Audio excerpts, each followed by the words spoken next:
বাংলা পক্ষ এটা হচ্ছে তৃণমূলের বি টিম। গর্গ চ্যাটার্জিকে একাধিকবার তৃণমূলের মঞ্চে আমরা দেখতে পেয়েছি এবং গর্গ চ্যাটার্জিকে জামাতের নেতাদের সঙ্গেও আমরা দেখতে পেয়েছি ছবি।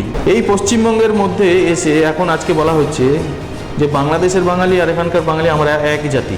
আমি বাংলা পক্ষকে জিজ্ঞেস করতে চাই, বাংলাদেশে যারা মার খাচ্ছে, উদ্বাস্তু হচ্ছে, রেপ হচ্ছে, আজকে দুজনেই তো বাঙালি, তাহলে দুই বাঙালির মধ্যে ঐক্য হচ্ছে না কেন? ওখানে বাংলা পক্ষ ওখানে কেন দুই বাঙালির ঐক্য করার জন্য চেষ্টা করছে না? সিপিএম 34 বছর ধরে এটাকে লাল কার্পেটের নিচে চাপা দিয়ে রাখার চেষ্টা করেছিল, কিন্তু নিজের ধর্মের রাজনীতি করতো।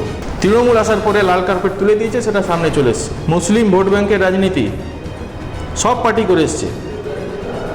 মুসলমান তোষণ করে, মুসলমানদের এক জায়গায় করে, তাদের ভোটে ব্লক ভোট পেয়ে একটা সিকিউর ভোট ব্যাংক তৈরি করে সেই ভোট ব্যাংকের রাজনীতি সব রাজনৈতিক দল সেই সময় থেকে আজ পর্যন্ত কন্টিনিউয়াস করে এসছে, কোনোদিন তার ছেদ পড়েনি। মাদ্রাসা সন্ত্রাসের আতুরঘর।